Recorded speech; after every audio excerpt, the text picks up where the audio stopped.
Okay, we're live.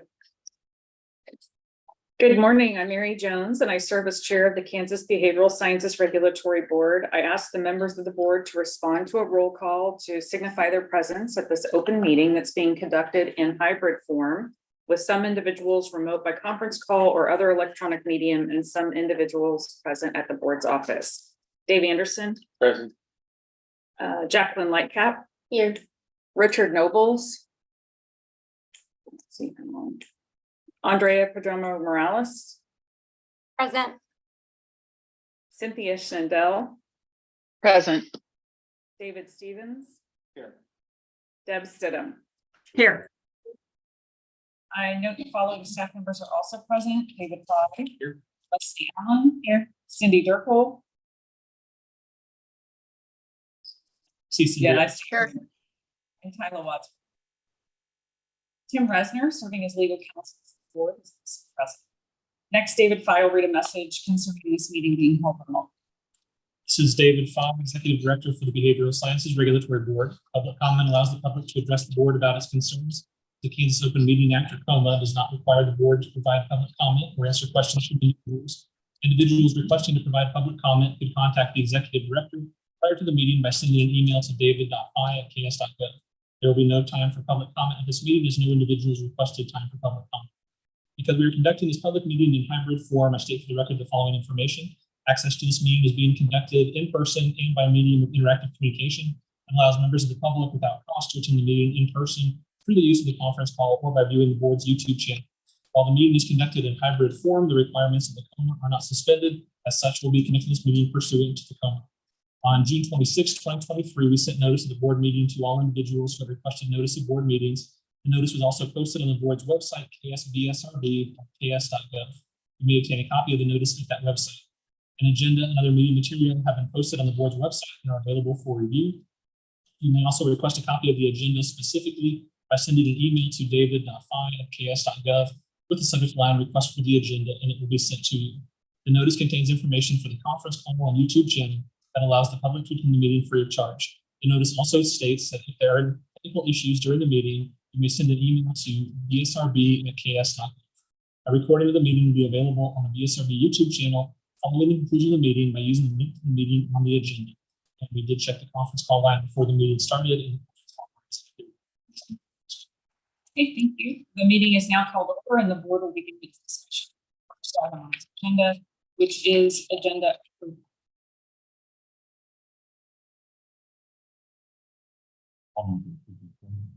Thank you, Dave. Is there a second? All in favor, say aye. Aye. Any opposed, same sign. Thank you very much. I'd like to start with a welcome of our new board members. Linda Heitzman Powell has been approved to be a board member for licensed psychology. She will be joining us later. She had a conflict already scheduled. She was coming to the board. And David Stevens is a public member. David, would you like to say anything about yourself? Thank you. Excellent. We're proud of you. We'd also like to extend a welcome to our new legal counsel, Tim Resman. Tim, would you like to introduce yourself? Yeah, Tim Racer. I'm an attorney with Bridge & Forbes. I've been in Topeka for roughly 16 years and with the law firm for that period of time. We do a lot of licensing, represent some of the other licensing boards today. Enjoyed getting to know Dave and learning how your board operates and looking forward to meeting you. Thank you. There was no public comment for today's meeting, so we will go to the next item, which is review and approval of the minutes from the previous meeting on May. I'll accept a motion. One minor change under the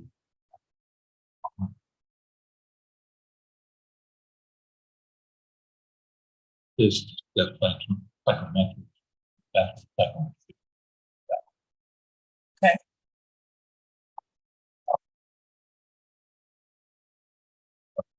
Hey, Mary, we're still having trouble hearing. I think anytime someone moves their head away from directly with the speaker, it cuts out. Okay. Dave, would you like to, he had an addition or an edit to the. Okay. I'll have him go ahead and present that. Yeah, under master's level psychology, we discussed the role of psychometricians.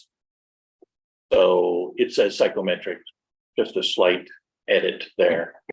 Other than that, I would move to approve. Second. David gave a second. All those in favor, please say aye. Aye. Aye. Any opposed, same sign. Thank you very much. We'll make that change on the minutes. And next item of business is the executive director report. Dave, will hand it over to you. Thanks, Mary. First, I'll go ahead and start with outreach for the agency.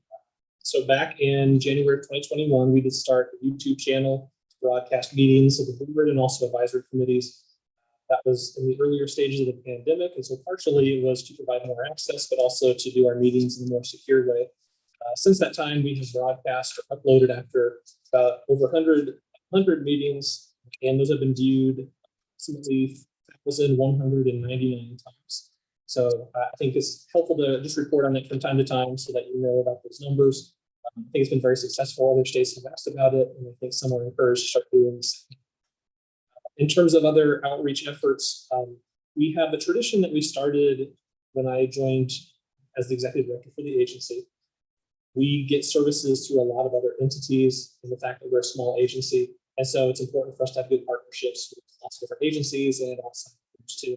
And so one thing we started to do is annually we try to have a thank you open house event. And we have it here at the board office in the conference room. Anyone who is providing HR services, accounting services, legislative research department, division of budget, we try to include people that work with us, that provide services to us, and just invite them in for coffee or for donuts or cookies, just to kind of say thank you to them in person. We also extend that to people here in the building too, the janitorial crew, maintenance, the security. There's a lot of people that get a lot of recognition, so it's a good opportunity for us to say thank you, and we like being partners with them and look forward to continuing. So we held that on June 28th and had a good showing, good turnout. In terms of another item for the agency, I thought I would give you an update on revenues and expenditures for the agency. So just as a quick framing, the state fiscal year runs from July 1st through June 30th of each year. We just completed state fiscal year 2023. In terms of revenue, when the budget was originally submitted in mid-September of last year, our estimated revenue was projected to be about $772,000. That's after the statutory contribution of 10% of all revenue received that goes to the state general fund. We have been averaging about $59,000 in revenue most of the months this year, but the month of June far exceeded the months. And so we did come out ahead in revenue. We also have seen that the number of individuals who have let their licenses expire, perhaps were psychologists from the state practicing under SIPAC, we've seen that amount kind of level off as well. So while we did see some individuals not renew their license back in June of 2022, we think those numbers have at least settled for now. And so we do expect there to be a drop in revenue, or at least a need to rebalance things with more of the multi-state compacts coming into effect. That would likely lead to people buying fewer licenses in different states. And so we'll have to be working through those logistics. But at least for this fiscal year, we came out ahead by about $90,000. In terms of our expenditures, when the budget was estimated back in mid-September, our estimated expenditure total was a little over $1 million. It's $1,012,000. Actual expenditures totaled $937,000. So it was about $80,000 below what we had estimated.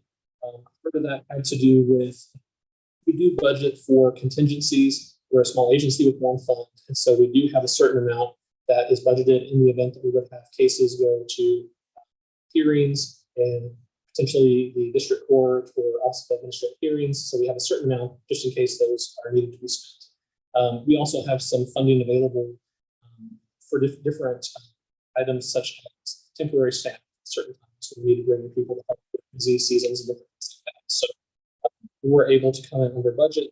We also operate at a deficit, but that's by design. The board lowered fees back in 2019. So we can expect that we'll be spending more than we're bringing in terms of revenue, at least for the next few years. And then at some point, we'll need to look to see if we need to balance those numbers again.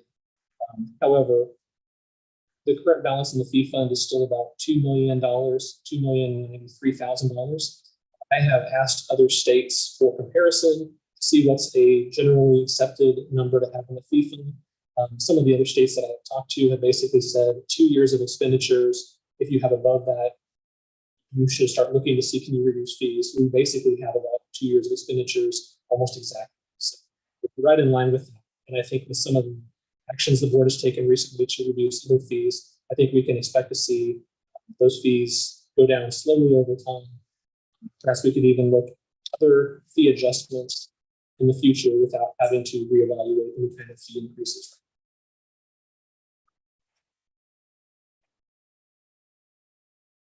In terms of a licensing update, I think Leslie is going to talk a little bit about some of our work with the Board of Healing Arts in terms of our licensing database and the professions report. But I did just get a report Friday afternoon. Try to summarize those totals real quick for you. Basically, as I mentioned, the fiscal year ended at the end of June.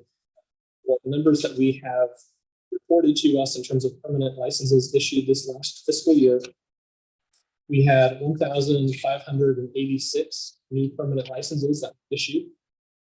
For comparison, last year we had 1,536. So the numbers are very similar, just 50 different between the 2 years. The largest category of licensees, as would be expected, is social work. The group made up of 750 of the 1,586 licenses, the largest number being licensed master social work, which is 422, followed by the clinical level social work, 300. And then of the remaining licenses that we issued, well, of those licenses, 1,586, 1,124 were initial licensure. And then about 1/3 of the licenses, 462 were through reciprocity. So if you're curious about permanent licensure, reciprocity versus initial, we saw basically similar numbers last year. About 2/3 of those initial licenses are initial for permanent, and then 1/3 of the permanent licenses through reciprocity. The board also issued 433 temporary licenses. Again, as would be expected, the largest group of those was Masters of Social Work with 132, and then the professional counseling temporary licenses were 90,000 tests. And then the board does offer some out-of-state temporary permits. They offered, we issued 66 of those last year. So just wanted to provide some comparison numbers for you. At least right now, we're not seeing a dip in total licensees. In fact, it's very consistent, surprisingly consistent. But we're right in line with that. So we'll use those totals and then month-to-month estimates to try to put together a new revenue estimate and expenditure estimate when we put our budget together in September. In terms of another agency operation item, let me give you an update on IT. So back when I started with the BSRB, we decided to make a change in IT technology. We had a number of desktop computers to move to laptops in the States. Desktop as a service program. So it's a leasing program where we have laptops for state employees. Allows them to work throughout the office a little more effectively and potentially work from home remotely as needed or if that's approved for them. And so we went ahead and moved about 1/3 of the employees over the first year. We moved over a few more last year, and then this year we're going to move over the remaining. So we'll be on a rotating basis. So it's altogether in 1 year, but since it's a leasing program, we'll start to see those instead of one big purchase for a computer. We'll see that spread out. In terms of staffing updates, I mentioned at the last meeting that in conjunction with the bill that passed, we received approval to hire 2 new licensing specialists. Our authority to do that started on July 1st. So we have already taken steps to go ahead and get that in the process. Officially, what we needed to do was have the governor's office allow us to get approval to fill those positions. And so we submitted a request for that, and that was approved. We put together position descriptions and wrote those up for the 2 new positions, had those submitted to the Department of Administration so they could be advertised. They were advertised for about 2 weeks, and that just closes past Friday.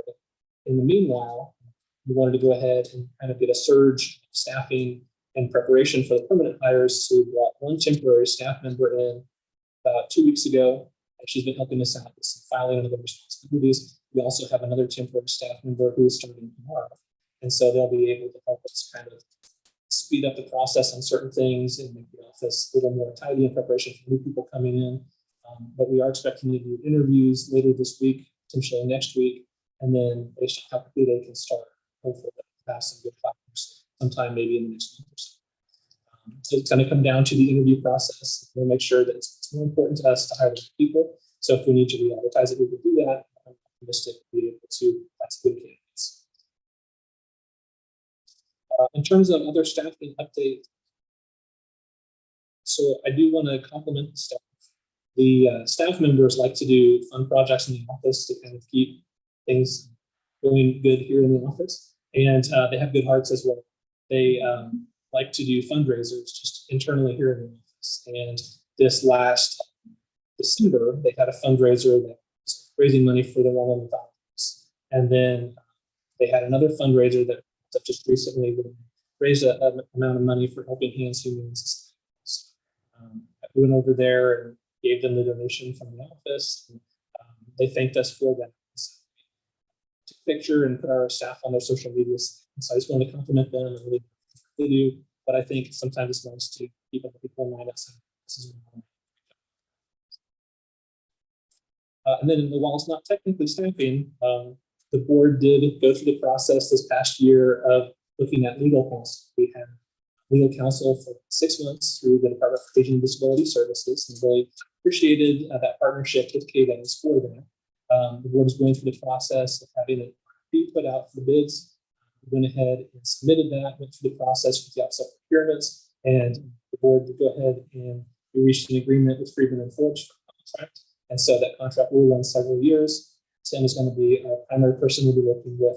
And so I'm happy to Tim. And as Tim mentioned, we've already had several conversations and to his office. We've talked about a number of the cases that are currently pending. And we're just kind of getting him and the rest of his firm up to speed in terms of other processes. But I like the questions that you've been asking, Tim, and I look forward to learning about new ways that we can even improve our processes and make things even better. So look forward to working with you more.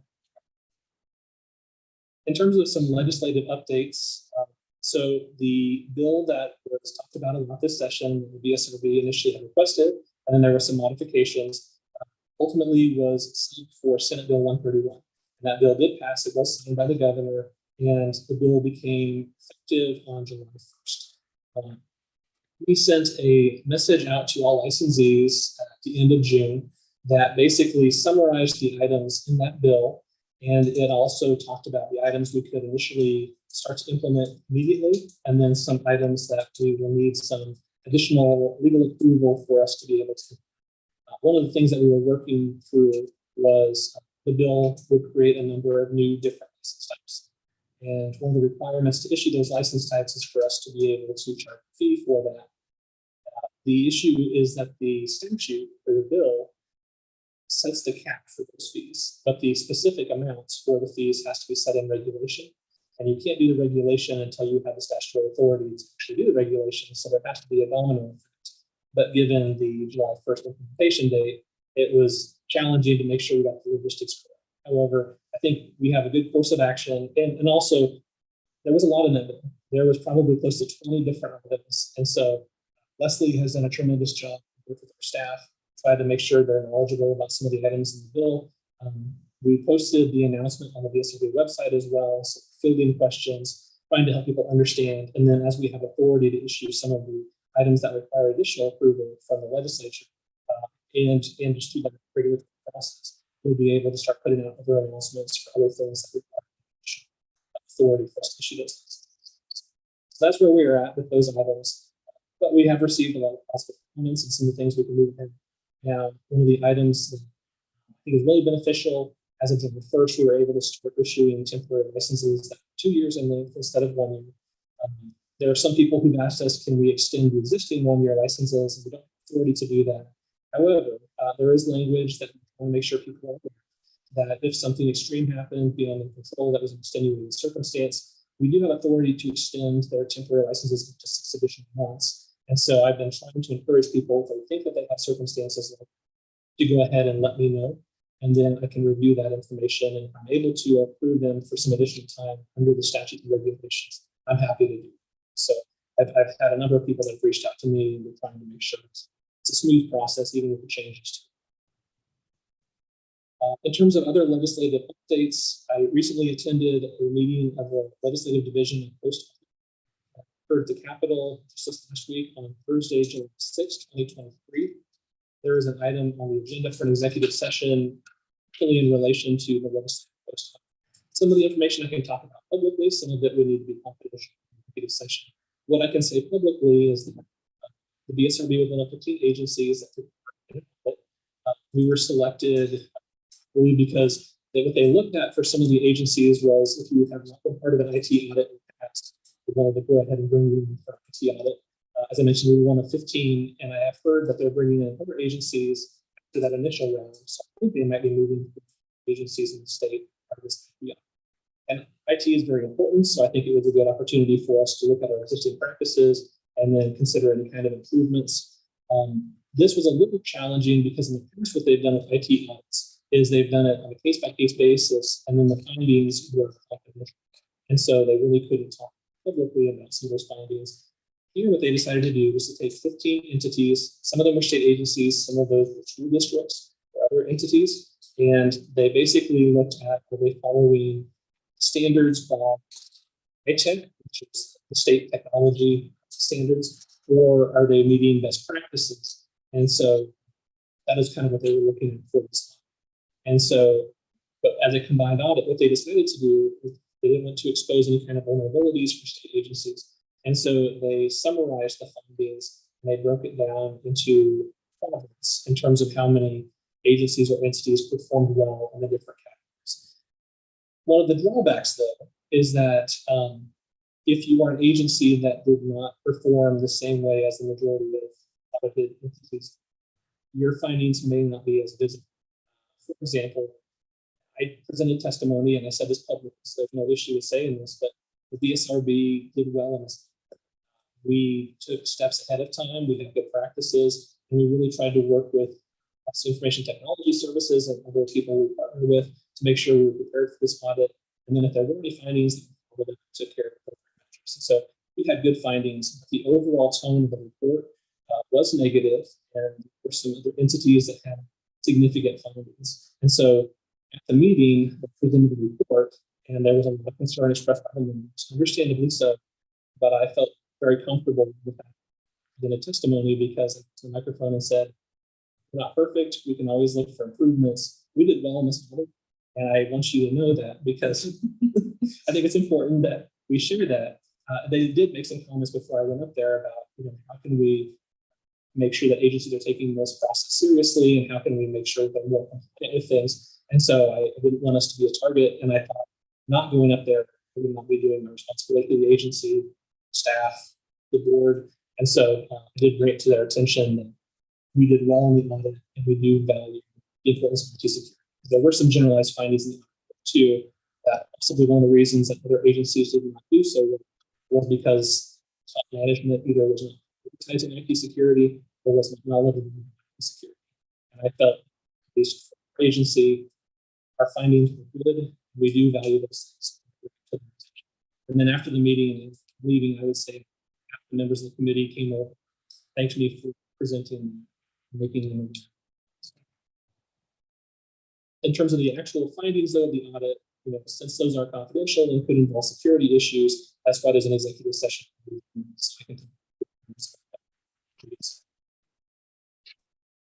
In terms of some updates, I did want to provide just a couple of updates in terms of the associations we work with. On the board, we have 7 different professions that we oversee. We also partner with some of the associations that license and other professionals who help us with our licensing process. So for the social work profession, I want to give an update for the Association of Social Work Boards.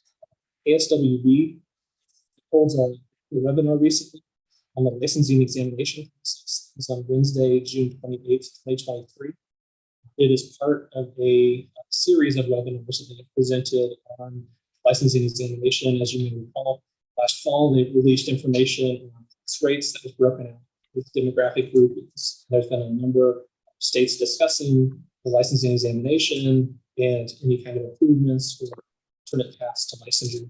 And so one thing that ASWB has been doing has been putting out information on the website, new resources for educators, and just talking about how the examination is built and that process. And so that webinar that was put out on June 28th, I attended, and it was called Helping Students Be Prepared to Show Competence in the Social Work Licensing Examination. Actually, that was the one earlier this year.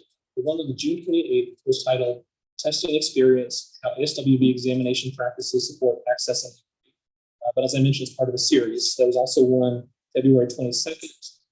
That is the Art and Science of Exam Development, exploring best practices and building for exams. And then there was another on December 7th, 2022, helping students be prepared to show competence in the social work licensing examination. And the information for those webinars is on the ASWB website.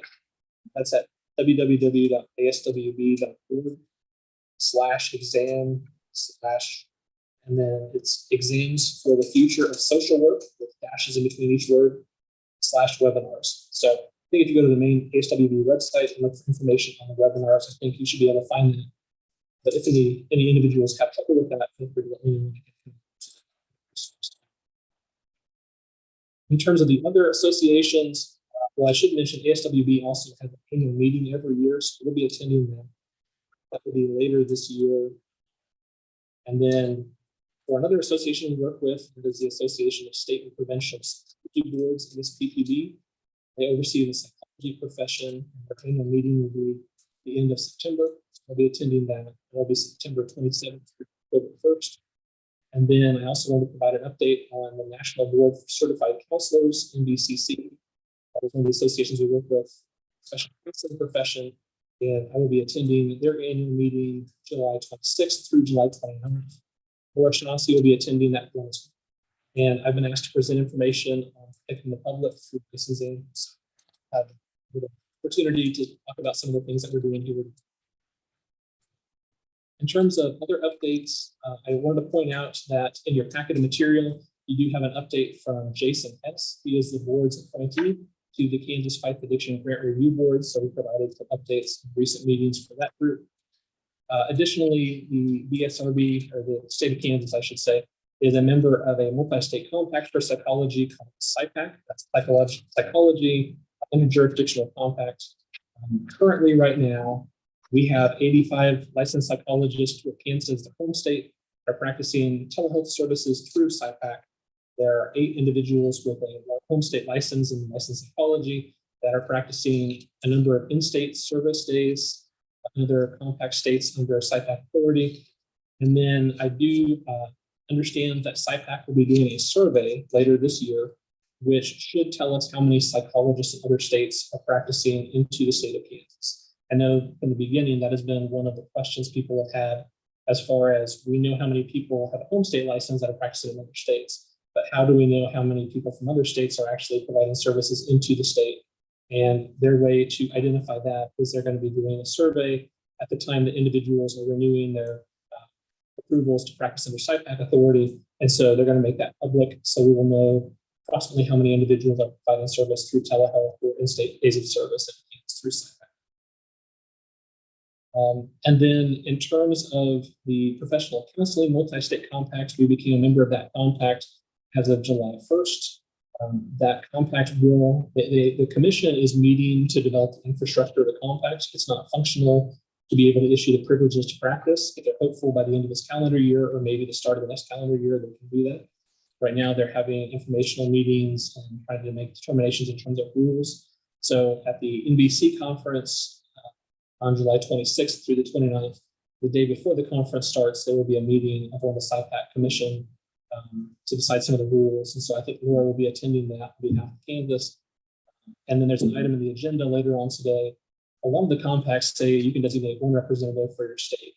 The professional counseling compact actually has some additional language which allows you to designate someone as an emergency representative in the event that someone is unexpectedly absent. So it will be helpful probably for the BSRB to name someone as the emergency backup, just in case Laura is unexpectedly unavailable. And I did talk to her about that. I don't think she has any objections.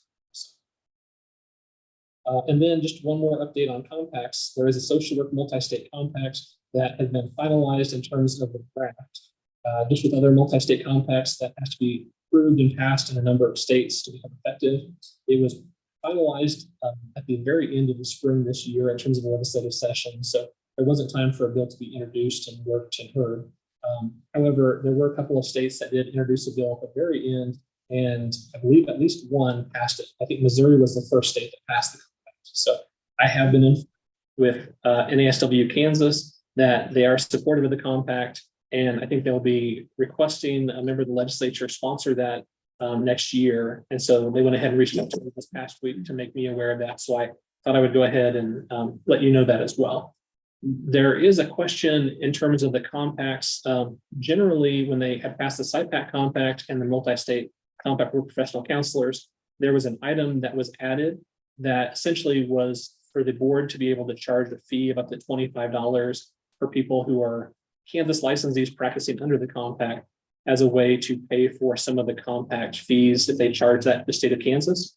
SIPAC does charge a $10 fee per person every year who practices under SIPAC authority. So it's basically a cost of about $1,000 currently per year that the BSRB just absorbs.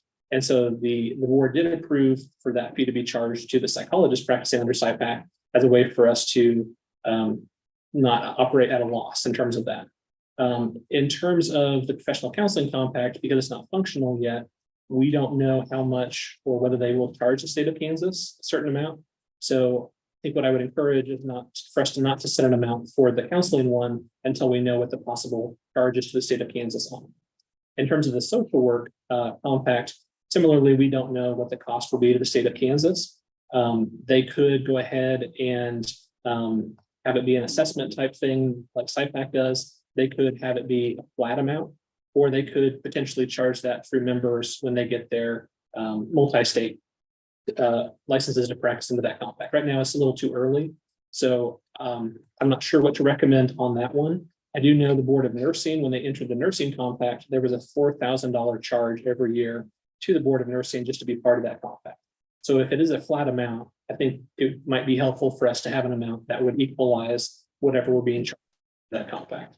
But right now, we really don't know that amount, so I don't know what to advise you on that, but I wanted to make you aware of that.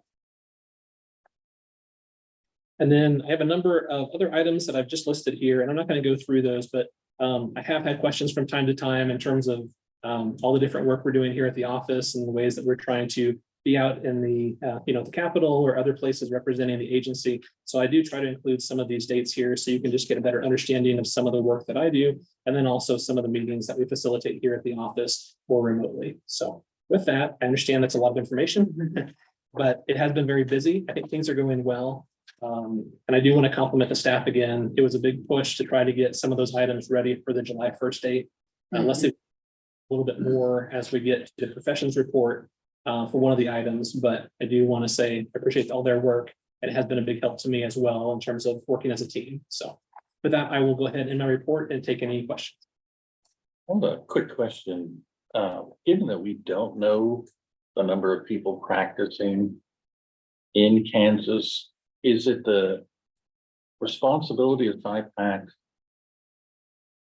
Like if a complaint was made, do they then notify us if that complaint was against, or who would do that in terms of if somebody out of state was practicing in state and a complaint was made, would that come to us, or how is that? Yeah, so there's a reporting mechanism under SIPAC that items against psychologists are reported through the system. In terms of a complaint where someone was practicing into Kansas and there was a complaint, there is authority for the home state to investigate that, but also for the state where the client was located to investigate it as well. And I believe, if I understand it correctly, I believe essentially if there was a finding of a violation for the state where the client was located, there could be a prohibition against the person practicing into that state in the future. In terms of if there was a violation in the state where they have their home state license, that would impact their ability to continue practicing under SIPAC. But in terms of notifications or coordination, I don't know that there was an official way that is shared, but they have said that can be investigated by both states or multiple states if there were other states involved. I wondered if it was part of the process when they did that, as in terms of telling clients if you have any need to file a complaint, this is how that occurs. Yeah, I mean, one thing that we've done here is when we became part of SIPAC, we did include an announcement on the front page. And we included a link where you can check to see if the person providing services to you is registered under SIPAC. So if there's a question about if somebody's providing services to you, you can always use our license portal to check that. But if somebody had a question about, is this someone who's actually licensed or is someone who's providing unlicensed care, you can check certain things through that portal. And there's also a link where you could find out more information on SIPAC that way. But in terms of coordinating the investigation, I don't know if there's a specific way that occurs. And we have not had a lot of those types of reports that have been reported. I have talked to our investigators to see, have we had a lot of complaints against practitioners that were practicing into Kansas through SIPAC? And we haven't seen that scenario. But we're watching for it because that was also a factor too when we joined SIPAC was we're going to have to absorb the cost potentially of other complaints against practitioners from these other states. And these are people not getting a Kansas license. They're not providing any revenue to pay for those investigations, but we will still have a responsibility to investigate those. But we have not seen that number of investigations because we haven't had a lot of complaints against those people yet. Thank you. Does the compact address confidentiality? I mean, arguably, if a complaint is made in Missouri or wherever it may be, say the client is located here, I mean, I assume there's a confidentiality component that comes into play. And so how then would another state, where the actual client is located, become aware of, so it's a jurisdictional, if you're coming into our state to practice, however that may be, do they address that issue? I'm not sure if they address that specifically. In our complaint process, we do have individuals that sign a waiver and a release for certain things. But in terms of the confidentiality aspect between the states coordinating investigations, I'm not sure the specific language on that. Okay, so it may not be until there's actual public discipline, if that's the result, that then Kansas will learn about something that's occurred. Right, because there is that reporting mechanism when there is a finding of official discipline, then those are uploaded to the SIPAC reporting portal. Interesting. Any other questions or comments on David's report?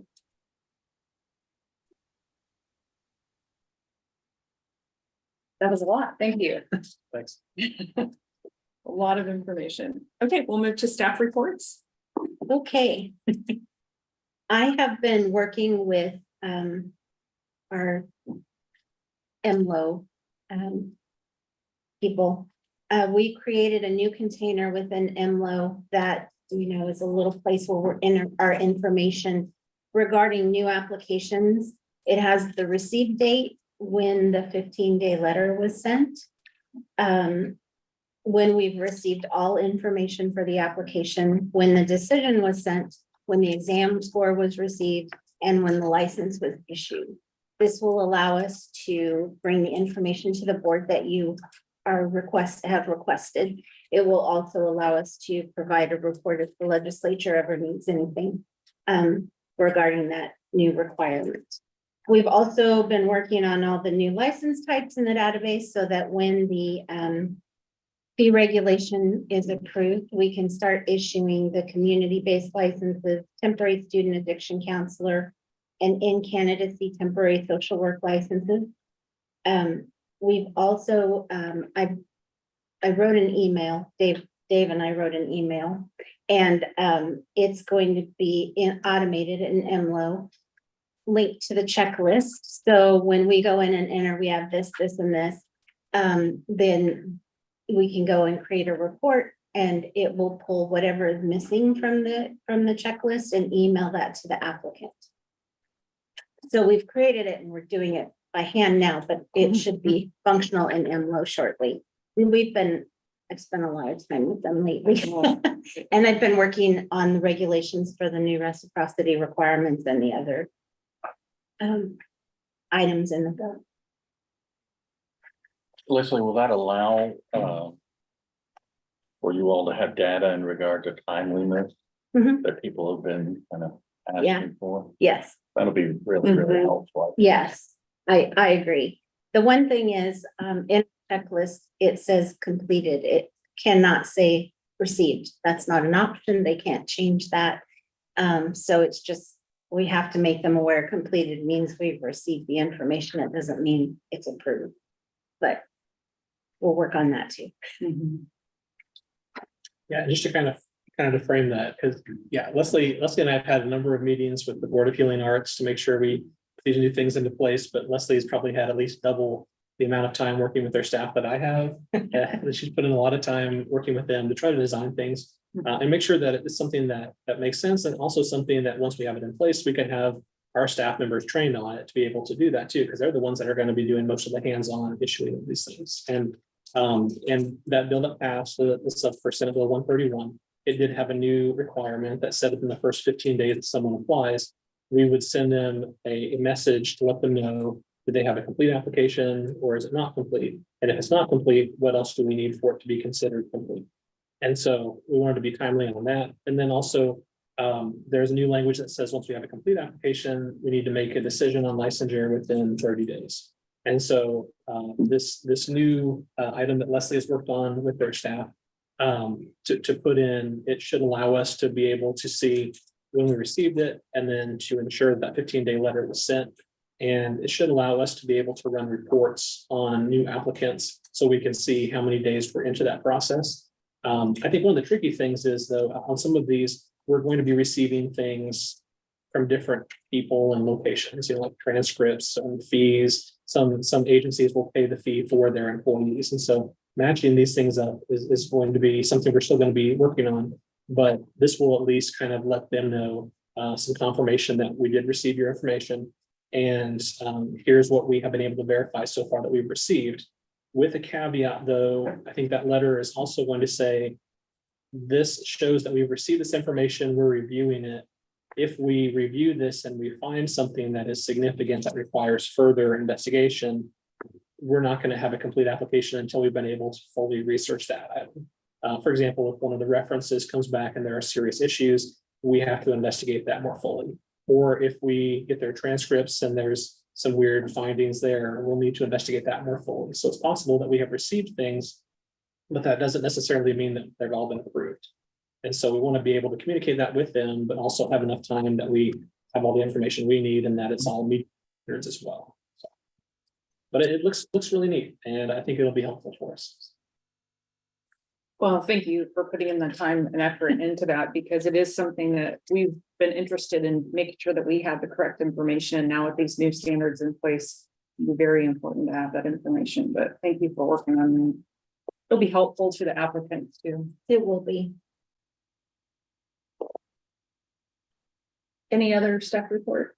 No, I don't have anything else. Just the Okay. usual comment that we did include the history of licenses. We try to give a new set of numbers every couple months.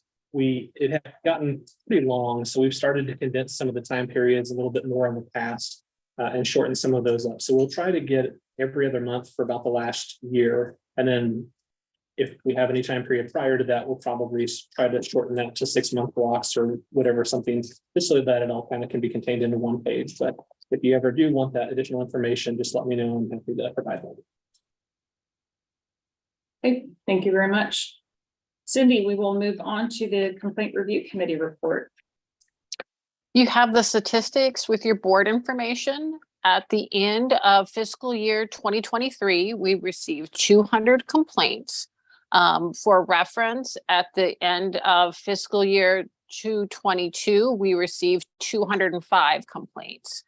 I believe at the after the disruption of COVID, we're back on track to receive that number or more complaints every year. To put this in perspective, 10 years ago, at the end of fiscal year 213, we had 134 complaints.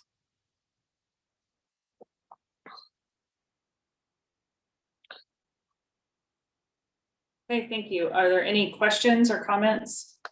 I know we have new board members at this meeting, so I did want to point out one thing that had been requested in the past and just kind of to highlight this because it could be a little confusing. There's a document as part of this report that is titled, at the top of it says final RAB statistics for FY 2023, but then below that it says cases open by license for fiscal year 2023. And then below that is another table that says cases reviewed for FY 2023 by license. And so what this shows on the left is all the different types of permanent license that we have listed there. And then the number of cases that are either open for the table on top or that were reviewed. And then the overall percentage by those different license categories compared to the overall total number of open cases or cases that were reviewed. However, we have a lot more licensees in certain categories. And so to make a little bit more analysis with these numbers, there is a column that shows how many permanent licenses currently we have in those different categories. And then that last column gives you a ratio. And so that RAV by licensees basically shows you which group of licensees have more complaints compared to others per licensee. So we know if we have a whole lot more social workers, it would make sense we're going to have more complaints proportionally because there's more people. But this kind of shows you the higher the number is in that last column, that shows you that group of individuals is more likely to have a complaint filed against them than some of the ones with smaller numbers. And so that's kind of how to read that last column. Now, it should be noted as well, and we try to always note this, that these have to do with reports of alleged violation, RAVs. And so these are complaints. These are not findings of an actual violation.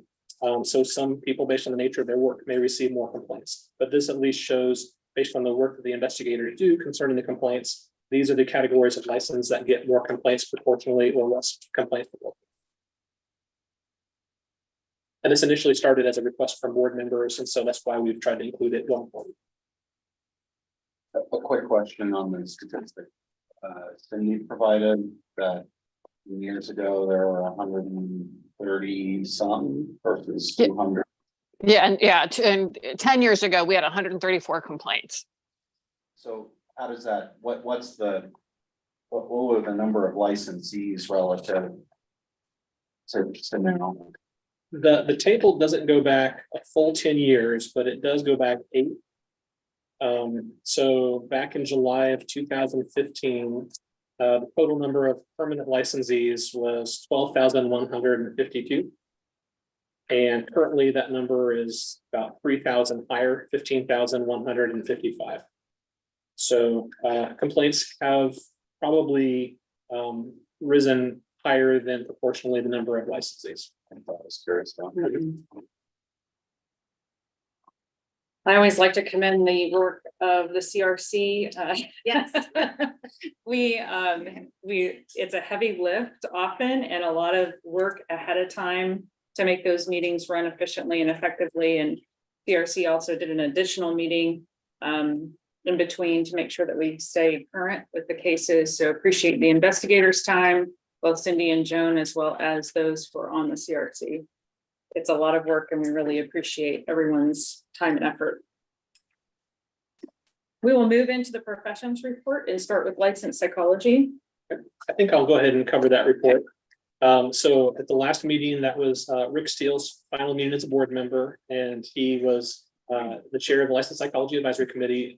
Richard Nobles will be taking over as chair for the next advisory committee. But at the last meeting, they did discuss the regulations on continuing education. A lot of the advisory committees have been asked to look at those regulations on continuing education to see if the language needs to be modified or updated. They were also looking at a regulation on the use of computerized psychological tests. And so that's another regulation that they were focusing on. Their next meeting will be on August 8th at 6 p.m. Okay, thank you. Social work. Yes, the Social Work Advisory Committee met on June 19th, and we met for an extra hour so we could get caught up on some items that had been being carried forward.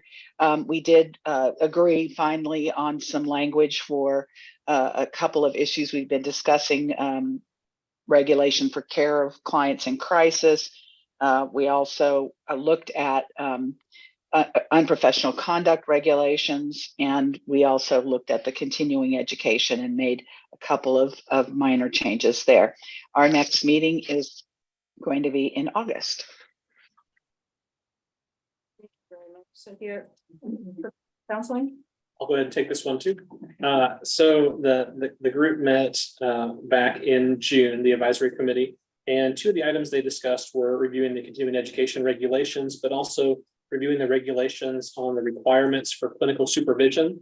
Specifically, the item the board had discussed in terms of having an approved clinical training plan and needing to submit changes within 45 days. So they had further discussion on that item. Their next meeting will be on August 7th. Okay, thank you. Master's level psychology. Yeah, we met on June 7th. Several topics of discussion. We barely got through our meeting. One was on recognizing APA accreditation from LP programs as satisfying the accreditation standard for LMLPs. A lot of times people who are in APA approved programs approved for LMLP licensure, and it can become a bit of a challenge for staff to go back and see if what they've done in the master's part of that program matches up with what's required here in the state. And so we have recommended drafting a regulation to move forward with that. Continued a discussion on changes to the clinical training and supports, making changes that allow that to be more flexible. Also, long discussion on continuing education and recommending that we reduce the required hours from 50 to 40. Allow all those hours to be received online as long as there's a post-test, and to accrue hours through the provision of supervision. And we made a recommendation to add 3 new members. For a number of years, we had not added any new members, and we had some folks who were on that advisory committee really longer than they should have been. And so we've been working on cleaning that up, plus doing it in a fashion that it would be staggered so that we wouldn't have everybody coming off at the same time. Continued discussion on unprofessional conduct, which we will follow up on our next meeting. I don't believe it's been scheduled yet. I think it's August 16th. All right. Thank you. For marriage and family therapy, we met June 24th, 23rd. I'll have to look at that again. But we did meet, and most of the discussion was very similar to the other advisory committees, talking a lot about clinical training plans and the requirement to notify the board.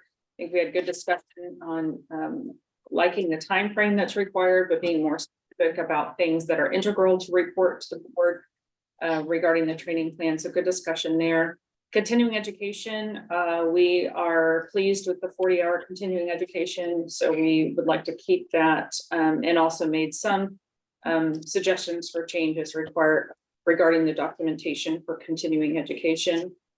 We have been looking for new members to the advisory committee and had several applications, but our advisory committee wanted to see what was available in terms of what the BSRB could do in terms of describing either cultural relevance, geographical location, things that would help us decide whether we were representing Kansas well on the advisory committee. So hopefully we'll be able to get some information about that and select some members. We've also been working on staggering assignments so that we don't lose members all at the same time. And then we talked a little bit about professional conduct. Again, we have some table discussion there, and as we'll also have had to table some discussion about board approved supervisors in other areas. So our next meeting is scheduled in August. We changed, or we still August 11th. Okay. Thank you for that. Been out a week, so I've got to figure out where my calendar is. Addiction counseling? Yes, so the committee met on June 2nd. And like the other committees, we had a lot of the same topics. Since this is very likely my last board meeting, I hope you'll indulge me a little bit. And just going over a couple of things that I found in some of these, and then also to bring up just something really quick to also for the committees to think about. First off, I just want to start with the 2-year requirement to get your clinical supervision hours. So one of the things that came to my attention is that people are getting those hours finished sooner. And I don't know that this board ever discussed reducing that time frame because the hours themselves have been reduced. So I really hope that the board will consider looking at that. I think we did the math and it's maybe a year and a half that someone, if you just, ratio it out. So that would be one item. There was some discussion about the thing that we're wrestling with, which is what changes to the clinical supervision training plan need to be reported and when. So just some quick thoughts. Substantive change might be defined as setting, type of client, and supervisor. And then the other thing that could be done right now, the very limiting language talks about no supervised hours of practice shall be occurred, period. Really requiring us to interpret that very definitively. But I think it could be written, it could be consideration that it may be denied, so that the board would always have the latitude to look at a situation and say, no, this is fine or whatever. So that's a couple of things. And then also on continuing ed, some of the things I just really appreciate David having us do these, because I had obviously not read it carefully for a very long time. Like, for example, the documentation of continuing ed for addiction counseling, which I think was borrowed from a lot of people, a copy shall not be accepted, is all over the place. Well, I think we're way past that, right? In terms of almost everything I have is a copy. Very seldom do I get an actual inked signature of a certificate of attendance. So that's one thing. And then the other thing just has to do with kind of some maybe too restrictive things around online trainings, really saying, well, it's got to have a pre-test and a post-test. And if it doesn't have that, then you can't really count it that much. And, you can't use that many. And I don't know that I know that that's important. Maybe it is. I don't know. You can just as easily check out of an in-person seminar as you can a not in-person seminar. So just some things that I hope the committee will continue to look at in the future. And I think that's it. Next meeting is August 25th. Thank you. I forgot to mention this earlier. The governor has been making appointments of board members. The governor has not appointed a board member for addiction counseling, so that we appreciate you attending this meeting and covering. We really appreciate it. Sure. Behavior analyst.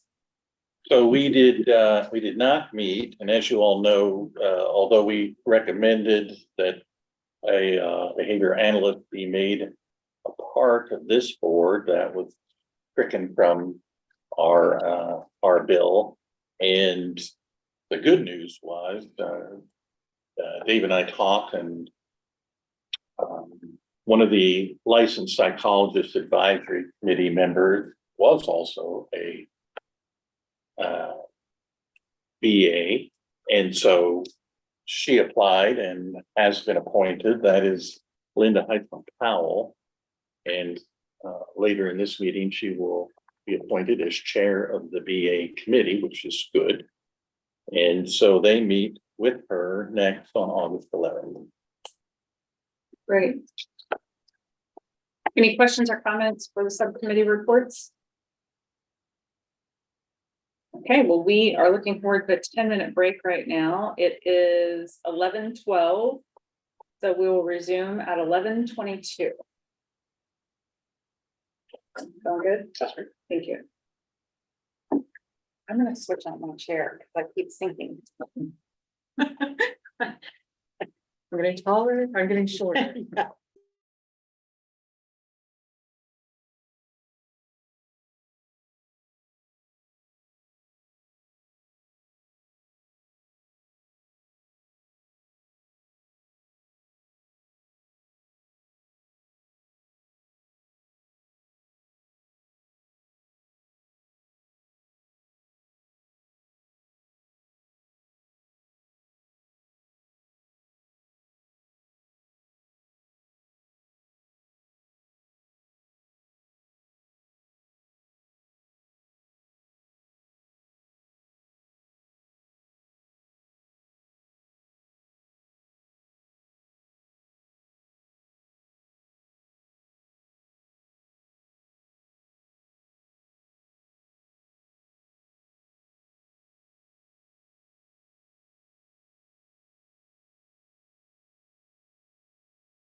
Do they? Seems inefficient to me, but, you know. Does save money. It does save money. Okay. Cause we'd like, you have to crank them then on Monday. Well, Linda Heitzman Powell has joined the meeting as well. Linda, can you hear us okay? I can, thank you. Sorry I'm late.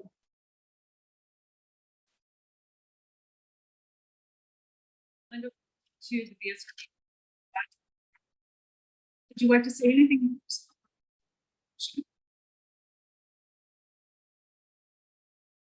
I could not hear that. I'm sorry. That's okay. I was just welcoming you to the board and inviting you to say something about yourself if you'd like to. Sure. My name is Linda Heitzman Powell. I've been practicing in Kansas for almost 20 years now. I'm a licensed psychologist as well as a licensed behavior analyst at the doctorate level. I'm employed here at the University of Kansas Medical Center as the Director of Community Research. So I have my foot in both fields where I do some research and I also do clinical practice. So we have a small clinic here at K Med Center, and then I'm also engaged with some nonprofits around the state of Kansas. So I'm really excited to be a member of this board. Thank you very much for this opportunity, and hopefully I can be a benefit. Thank you very much. We appreciate your working with us. The next item, we'll go back to old business and to talk about proposed changes to the unprofessional conduct regulations by advisory committees. You want me to go ahead and start Go this? ahead. Okay, so I know we have a couple of new board members, so I'll just kind of frame this topic. So every profession under the BSRB has a separate set of statutes and a separate set of regulations. And each one of the professions has an unprofessional conduct regulation that lists the different items that, let's say, addiction counselors, if they do the following, it would be considered unprofessional conduct, or professional counselors, if you do any of the following, it would be unprofessional conduct. And so these regulations, some of them had not been updated in several years. And so last year, each of the advisory committees was charged to review those to look to see, is there anything that they would recommend changing? Any items that were missing, any items that were confusing or vague that could be clarified, or anything that is outdated and should be removed. And so those recommendations were brought back to the board. And then at a recent board meeting, all of those proposed changes were forwarded to the board for review.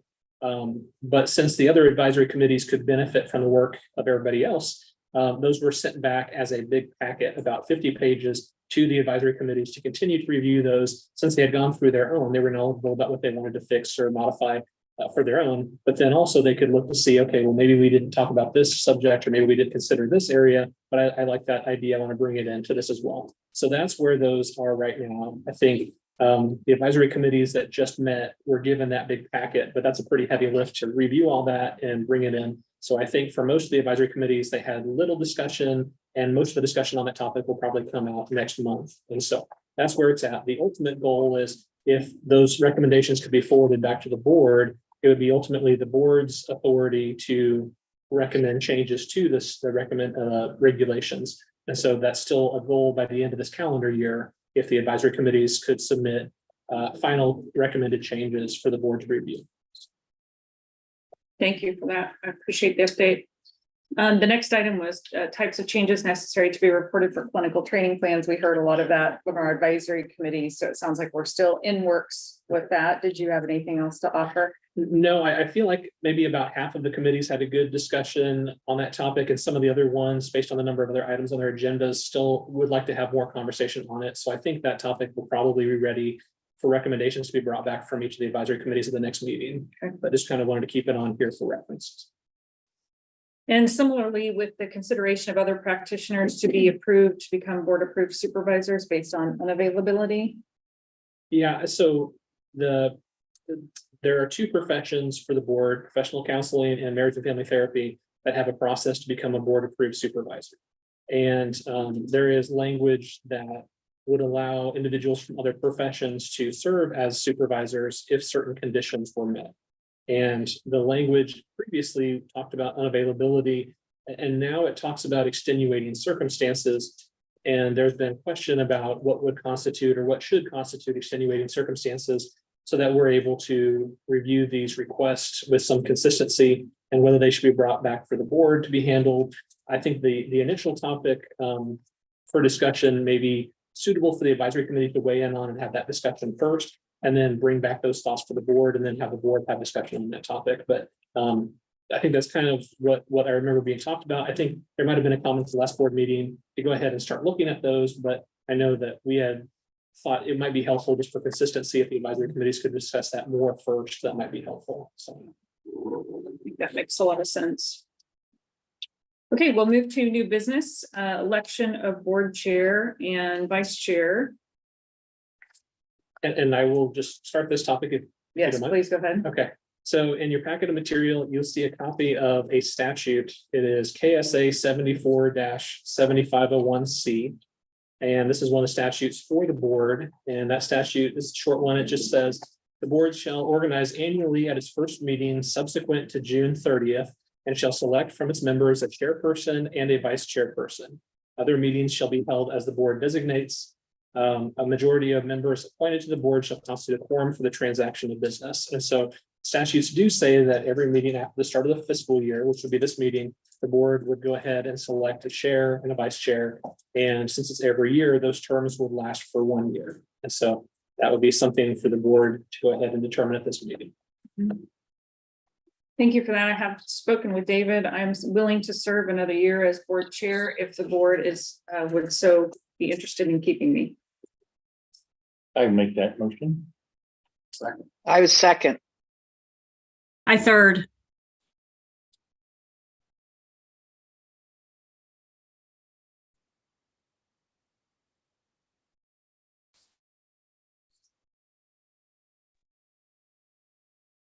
Hi, fourth. I don't know. I'm sorry, I couldn't hear what you were saying. She's having a hard time hearing me. I put forth a nomination for Dave Anderson to serve as vice chair for another term. Second. Okay. All those in favor, please say aye. Aye. Aye. Aye.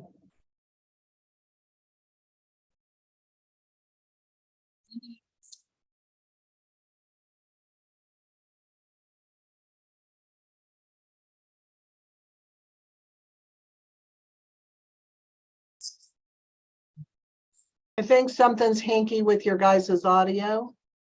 So everyone else can hear, is that correct? Now I can now. It goes in and out. Okay. Okay. Just In and signal, out. yeah, signal us if you're not able to hear.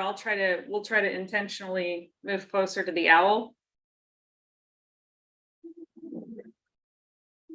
Okay, David Anderson is approved as vice chair.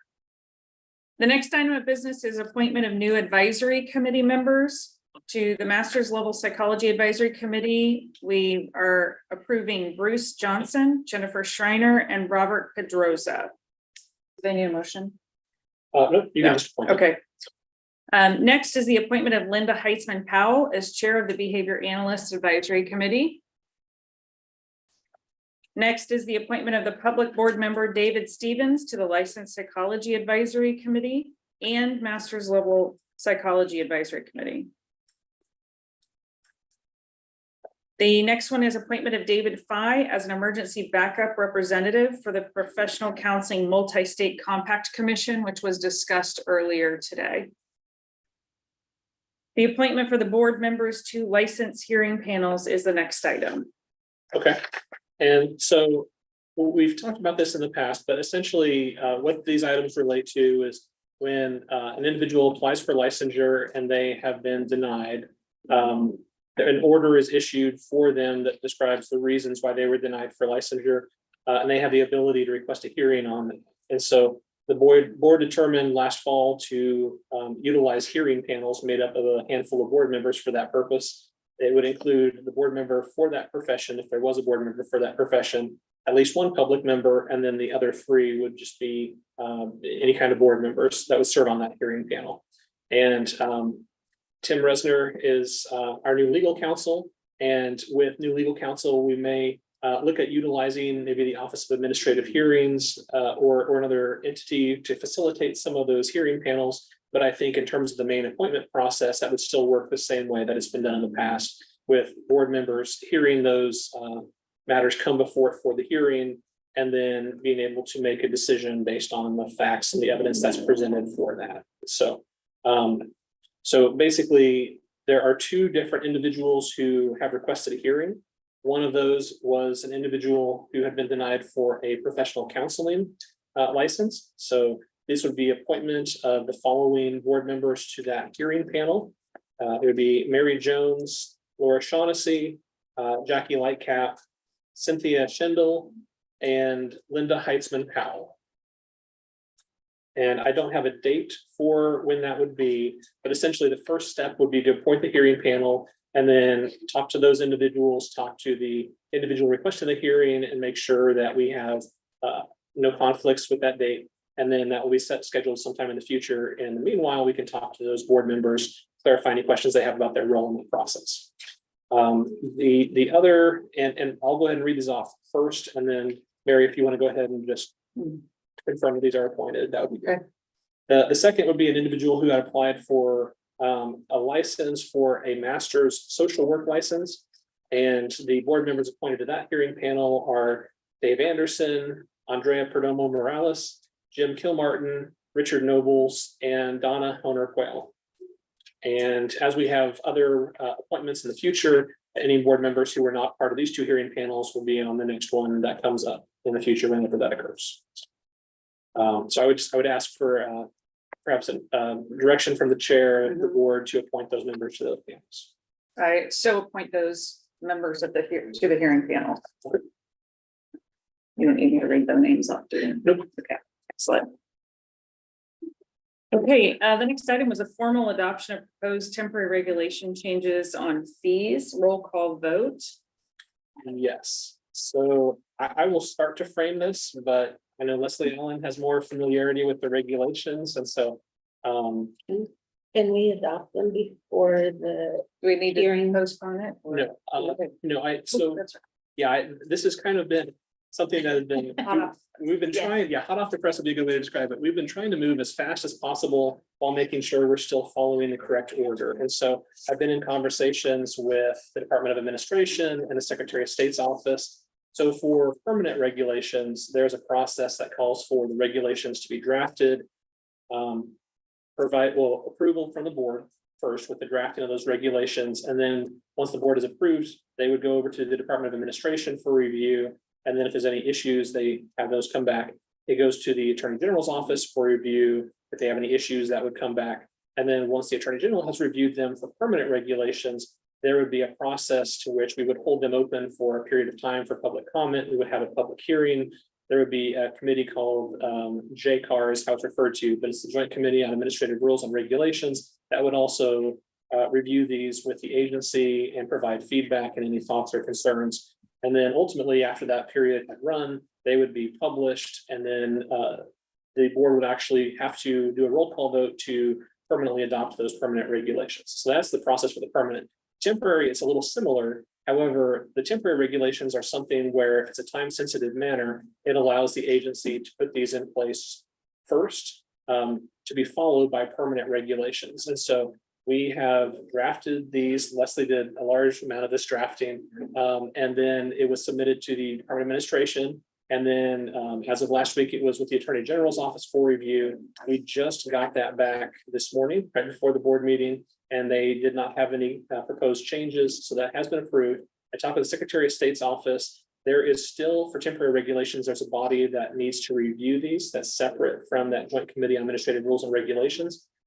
However, I did ask the member of the Secretary of State's office this morning, would we be able to have the board do a roll call vote to adopt these temporary regulations, or would we need to wait for that group to meet first? And the response I received this morning was that they prefer for the board to have adopted these first, and then they would review them. And so I assume if there's any problems when they're reviewed, they would come back before the board. But if there are no problems, then potentially we would be able to move forward after that group reviews them. But the main takeaway is that it sounds like we would be able to have the board do a roll call vote to review these temporary regulations on the fees. And then if the board is supportive of this with a roll call vote, then we would be able to follow up with that group. It sounds like they're trying to schedule that review meeting sometime in the next few weeks. And once that review happens, I think very shortly thereafter, we'd be able to start implementing these new fees and the corresponding license types that would involve these fees.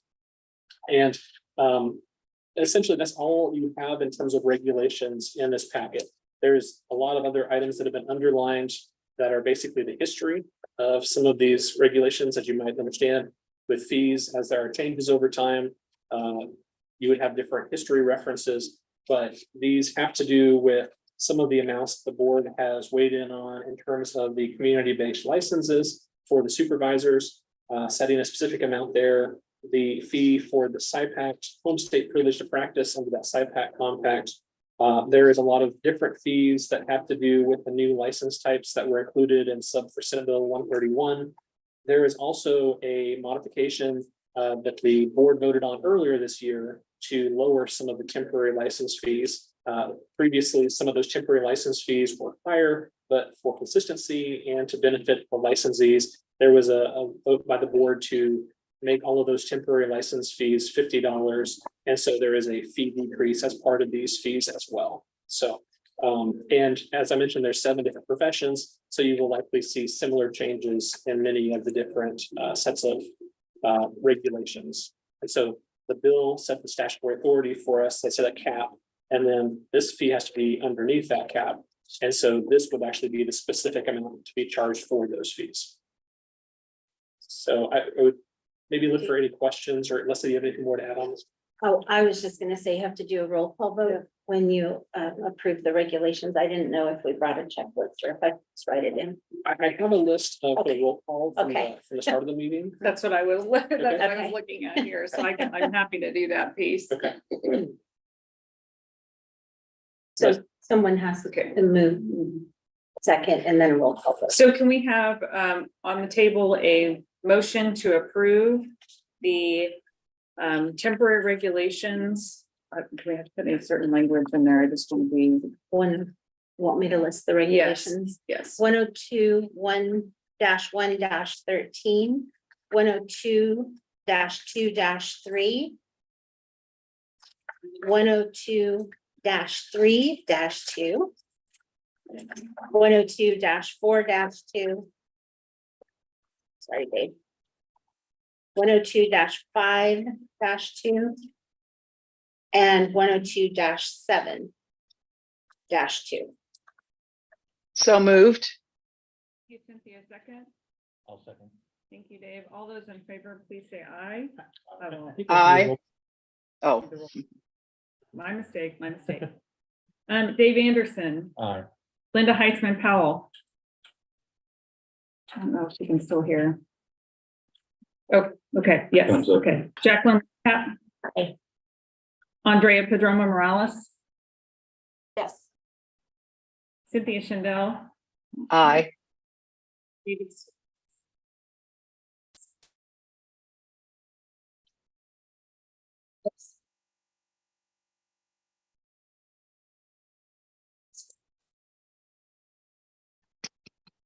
I'm married and I think we'll just have to note for the.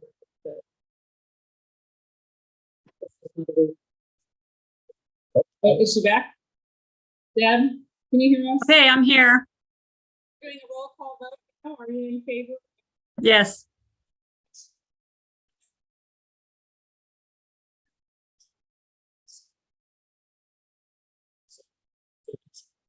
Not hearing. After this vote, the next step would be Can't hear.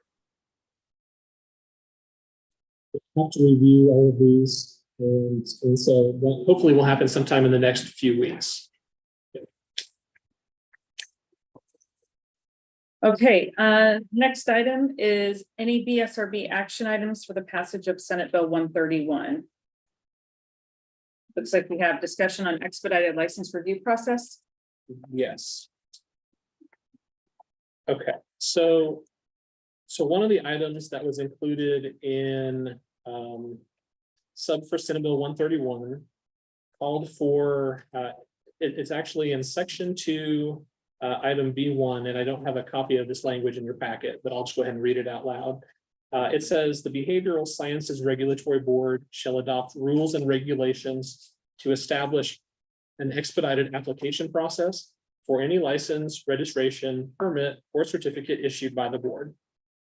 Upon request on the application to expedite the processing of such application and payment of a fee, the board shall complete the review of the application and issue a decision thereon within 15 business days. And so there's no model that I can assist the board with in pointing to say, we should adopt something similar to what this group already has in place for something similar. However, I think there are some options. Leslie, Alan, and I have been discussing this topic, and I think there are some ways in which we could help people with this process. I think one of our initial concerns when we saw this was there are certain individuals who have something that is a complicating factor with their application. And if we would have to issue a decision within 15 days for any applicant, I think that would create issues because we would have to deny people for not meeting the requirements because we would still need to investigate things more thoroughly, or we need to look into their school more thoroughly. So we were trying to take an approach here. The process does say that the board will adopt into rules and regulations a process to establish an expedited application process. So I believe that language does give the board some authority to define how this review will take place and how this expedited process will work. And so Leslie and I were looking to see, are there certain applicants or certain types of submissions that we think we would be able to expedite? So we wouldn't want people to pay the fee without us being able to meet that time frame. And so what we were looking on was there's really two main decisions. Right here, the language in that statute says, upon payment of the fee, the board shall complete the review of the application and issue a decision within 15 business days. So there's really two main decisions. One is, can we issue the license? And for certain applicants who are coming in through reciprocity, potentially we might have everything we need. And for those individuals, the decision would be most of the time, can we issue this person a license? The other type of licensees we see are people who apply for initial licensure, and those people still need to take a licensing examination in most cases. And so the decision for those group of individuals would be, are we approving them to take the licensing examination? And then if we have made that determination, that opens up a window of time of about a year, in which they will need to schedule the exam. If they don't pass in the first attempt, they can try to take it again. But essentially, those are the two decisions. Can we license, and can we approve this person to sit for the licensing examination?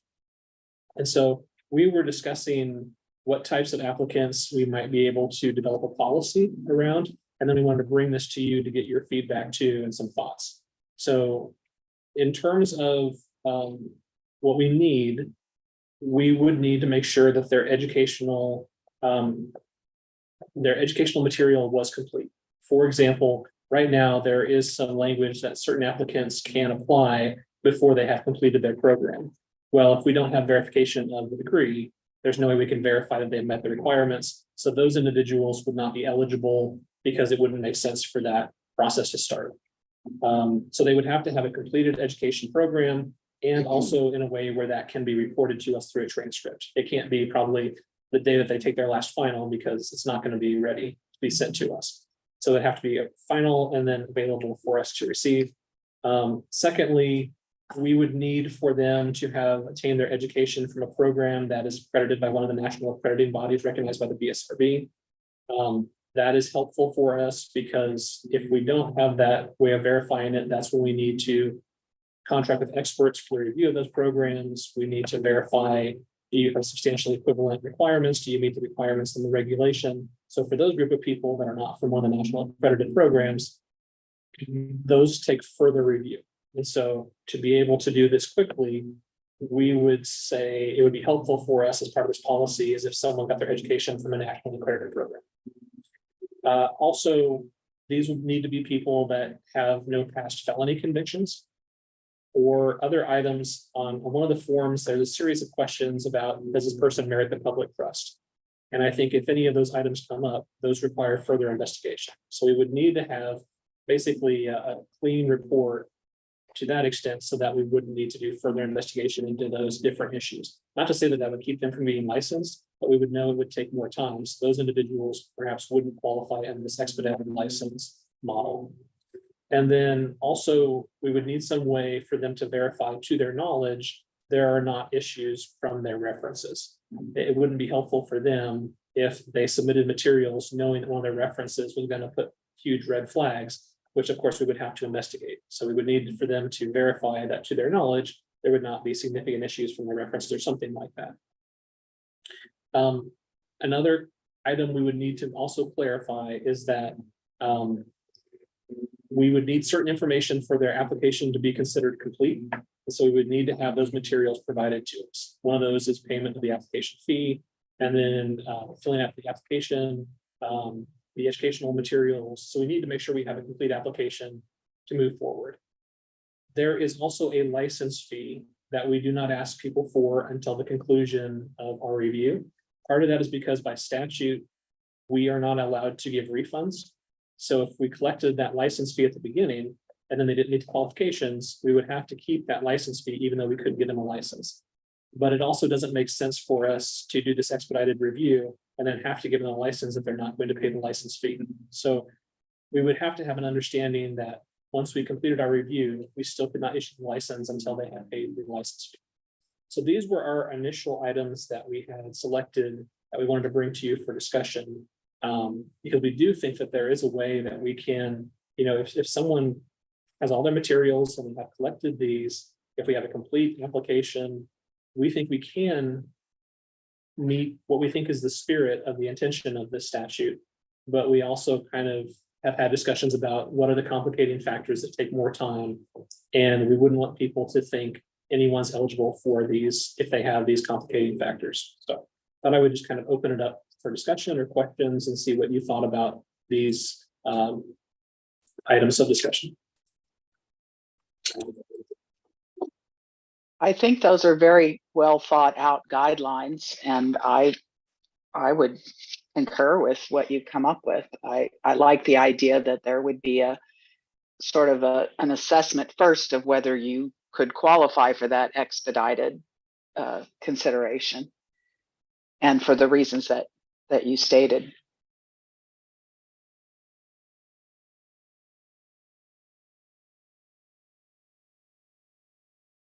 All right, I know I'm new, but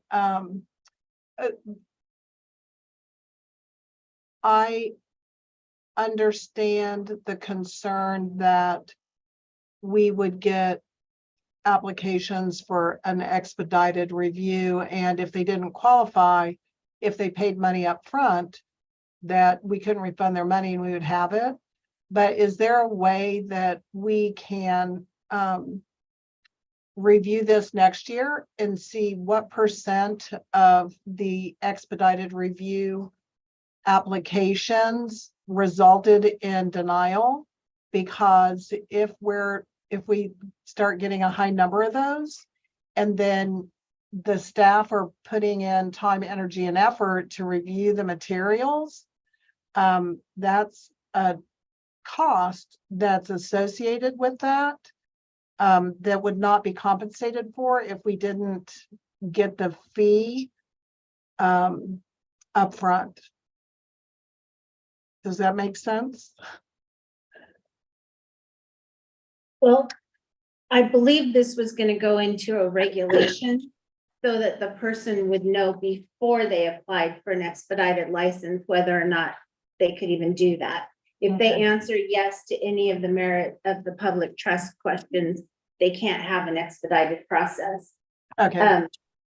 So I think that it would be on forms and regulations to inform them ahead of time. Okay. David had a comment or question.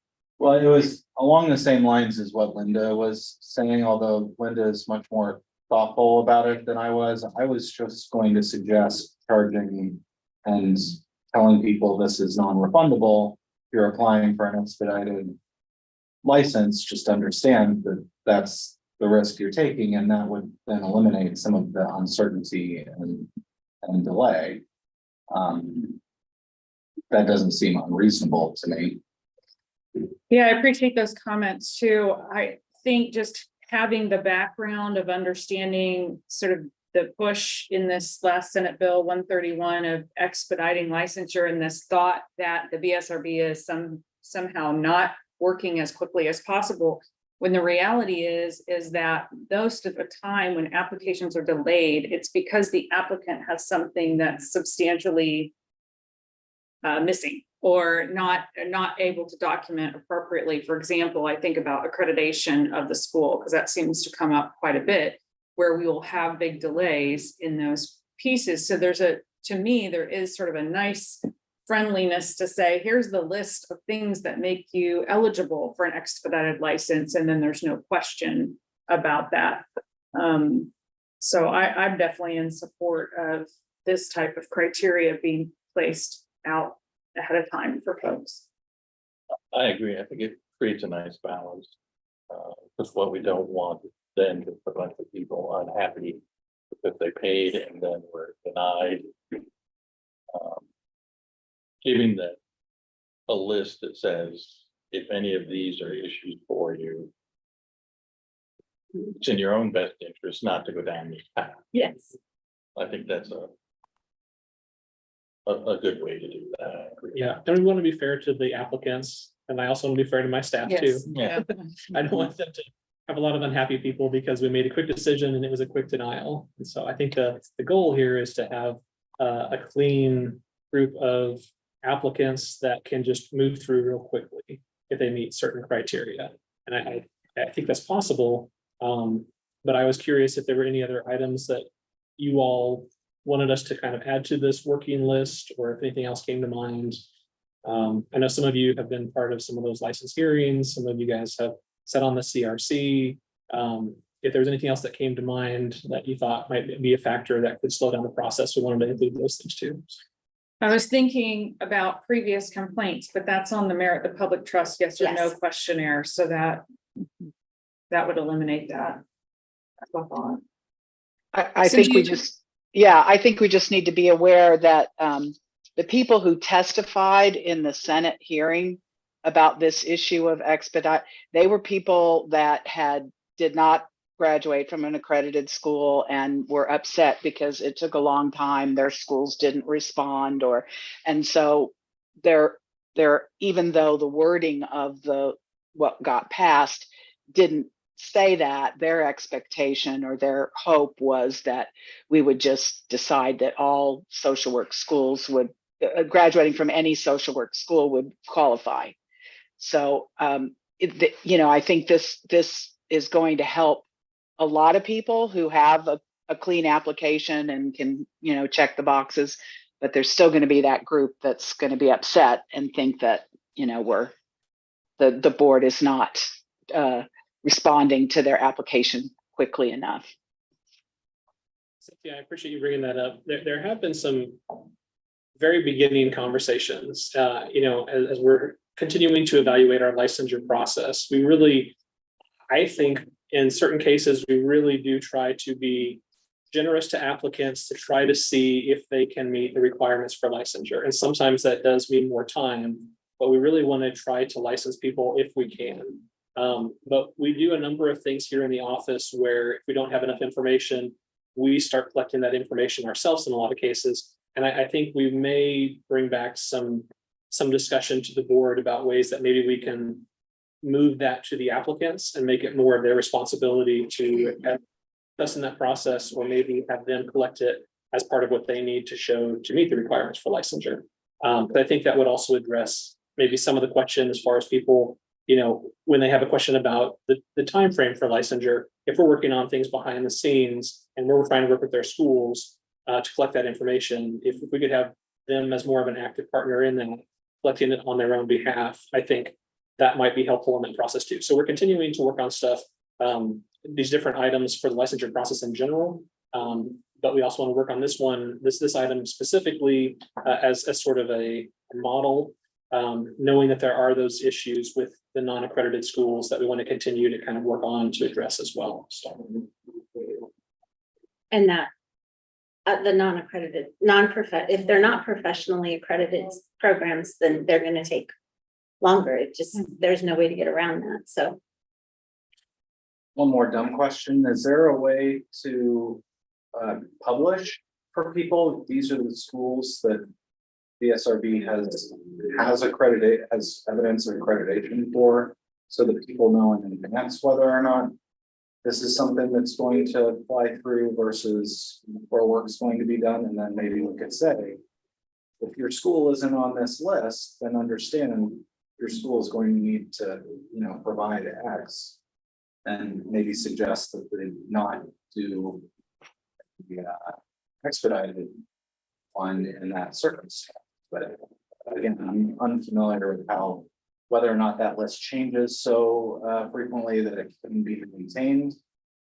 That's actually something I was gonna talk to him about after, after this meeting. We do have schools, like all the Kansas schools, submit information. So if they're not, for LMLP, there is no professional accreditation right now. We have Kansas schools and one Missouri school that we know meet the requirements for licensure. I don't know if that can be posted on our website. That is something we need to discuss with legal counsel. And the other, I mean, they should know whether they graduated from a professionally accredited program, like APA, American Psychological Association, or Council on Education. yeah, there's KCREP, Right. counseling, or what is it? Kansas. Council on Accreditation for well, counseling programs and something else. yeah, there's really two types of accreditation. There's regional accreditation, which just gives you the ability to operate in a state. And then there are national accrediting bodies for most of the professions. Master's level psychology does not have a national accrediting body right now, but that's in the works. And addiction counseling, we have not had one, but we're in the process of adding one to the regulations. But the regulations themselves basically say you either should have obtained your education from a program accredited by, and then it specifically names the accrediting body, or you will need to meet the requirements listed in the regulation. So most of the professions, they are knowledgeable about their national accrediting bodies. We could post something on the website that would basically say, here are the national accrediting bodies that we recognize for the professions. It's in the regulation, but we could make that even more visible for sure as part of this. And there could be some programs that are non-accredited, but we know by the work that we've done that they meet the Right. standards. And if there's a way that could be, that information could be given out, would be helpful, is probably what you're asking. Right. You If may it's- just include a disclaimer that. Yeah. Yeah, based on most recent information. Yes. Subject to change. Right. And that is something with the programs that we have reviewed that have not met the standards, potentially if they had an issue with, let's say, that core faculty ratio to adjunct faculty ratio, that could change. And so moving from one semester to another, their program could now be in compliance with the regulations, or perhaps their chair could have a certain degree that would be listed in the regulations, or they could meet other requirements. So if one program is denied at a certain point, we wouldn't want to carry that forward too far into the future, because programs do make changes and they could come into compliance with those. So, but these are good topics for us to work on for sure. Well, if what we described here sounds like a workable solution as a starting point, what Leslie and I can do is try to bring back these topics in regulatory language. That way you could look at this maybe at the next board meeting and see. And then if you have other items you think would be helpful for us to add to this criteria, or other clarifications for the regulatory process. I mean, you have a specific regulatory language, and then ultimately you're going to have an application which is going to describe this in more common language, but we can bring back the regulatory draft for you next time. Ultimately, we would not be able to start using this until it's gone through the regulatory process, but we can bring that back so you can look at it in that format. That's good. One thing that you and I talked about was defining what a complete application is. Are you intending to do that through regulation? I think that would be helpful. Yeah. I think it would add some clarity. So that's maybe something, I don't know if it specifically would go in combination with this, but I think that is something that we should pursue. Okay. I think everybody's aware of, I call it House Bill 2066, but it's started as a military bill, and then it was expanded to non-military persons who either reside here or intend to reside in Kansas. It does define what a complete application is in that bill. So arguably, the legislative intent is there. I mean, essentially copying the definition may make sense, or tailoring it to your application specifically. Yeah, I like that definition they have in that bill as well. So it's pretty comprehensive.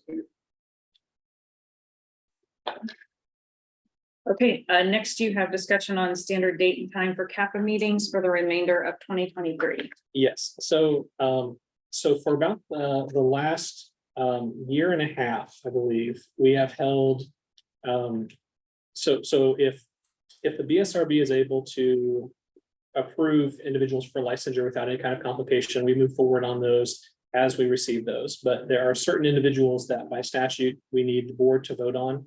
For certain felony convictions, it requires 2/3 vote of the board. And if there's other items that are of a similar nature that require board review and approval, those need to come before the board specifically to approve, to look to see if someone who's had past issues has been rehabilitated, or if there's any more concern along those lines. Additionally, if there's anyone who would be a denial for licensure, those come before the board for the board to review and then make a decision about licensure or non-licensure. And so to make sure that the board is reviewing those in a timely way, there's a meeting that has been set up for the last year and a half under the Kansas Administrative Procedures Act. So we call it a CAPA meeting, but it would be a 1-hour meeting over Zoom. It's a closed session, just the board members, and they would review those items. Any person who was denied for licensure would get an order with information on how to request a hearing. But essentially those CAPA meetings, I believe, have been well received by the board and have been a good way for the board to handle those cases. I know that the current time that we had been meeting was, I believe, the 4th Tuesday of the month in the morning. And I know that posed a conflict for some members. And so with the change of the board, I wanted to open it up for the board's discussion to see if another time would work better, whether in the afternoon would work better, whether over the lunch hour would work better. It seems like the board is interested in having a standard time and dates. That way we can calendar that and set those meetings. But I thought since we had new board members, maybe it'd be a good time to discuss that format and see if you want to continue to do that in the future. Well, I know I like standardization in the meetings. It's just really helpful. So it just comes down to what's the selection of date and time. Yeah, I was one of the people that I took a new job and the 4th Tuesday no longer was available except at that time. So I could do other time like before or in the afternoon, but I could just not do 10. Yeah. So just talking that out there. Okay. If that time still works for others, it's just I can't do that. Linda, do you have any standing items in the mornings because of class schedules or anything like that? Typically mornings are better for me. Afternoons get really crazy. I'm looking at my calendar now while we're talking about it, and I would say probably Wednesday mornings at 8:30 are good. Are your Tuesdays good, Linda? If we stayed the first Tuesday? Tuesdays are pretty booked. I have, like, how long do these last? These last an hour, and they're pretty clean. They usually last under an hour, or we just cut it off at an hour because we know people have other commitments. So 10:30. I would have a conflict on August 1st. So if I could suggest maybe if we could look at maintaining the 4th Tuesday, but go to 9 o'clock or 8:30, something along that line. No, I'm booked. The only time I have open is 10:30. Okay. Well, what about the other members? Are those? The majority of members. And Jackie, Yeah. you said the conflict at a certain point. Yeah, my conflict is at 10:30 every fourth Tuesday, and it's an hour. I could do a 9, 8:30. Me too. Okay. Yeah, David, I could do 9 on Tuesday. I can do 7.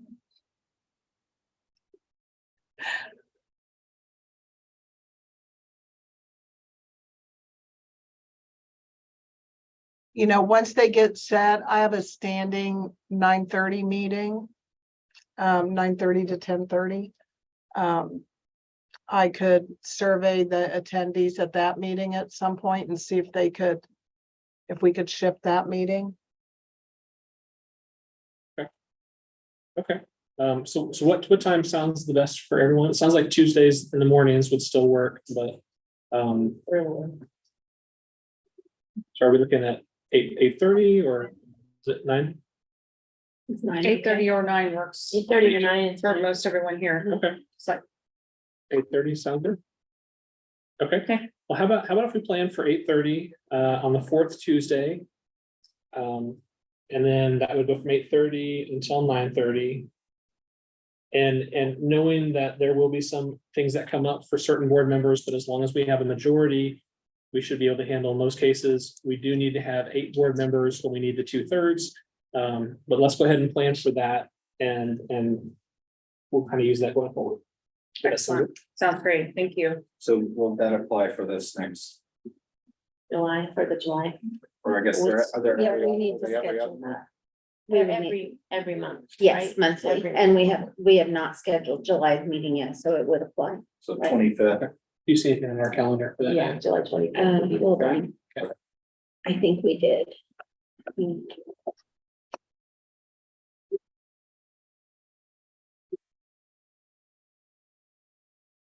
They're going along. Yes. Dave, you have the social work compact summit that day, Okay. that morning. Well, how about if we plan for this beginning in August? And then I'll send a poll out to the members of the board and see if we can find an unusual date for the month of July, since I know some of you already have things on your calendar, I do as well. Mhm. So for July, I'll send out a poll for that one. And then beginning in August, how about if we go with a new time of 8:30 to 9:30 on the fourth Tuesday? Very good. Okay, thank you. The next item is the discussion for an RFP for impaired provider programs. I know we've talked about this a few times. We have, yeah, and going through the RFP process, it's an unusual process, but I think I learned some things going through that process. And last year in the fall, we talked about, and the board was supportive of putting together an RFP to look at impaired provider type programs. What I wanted to do at this meeting was open it up to see if any board members wanted to volunteer. If there were maybe 2 or 3 to be part of that process. If not, I can go ahead and look at what people have submitted for this topic in the past. But if we have majority of board members, we would need to do an open meeting. But if there's just a handful that would want to work with me on this topic, I'd be happy to talk to a couple of board members if anyone was really passionate about this topic and wanted to kind of work with me on the RFP language process to kind of get something out there. Do we have any board members interested in working on that RFP process?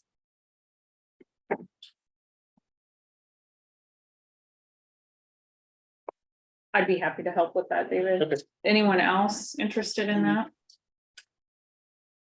Cynthia, was that you?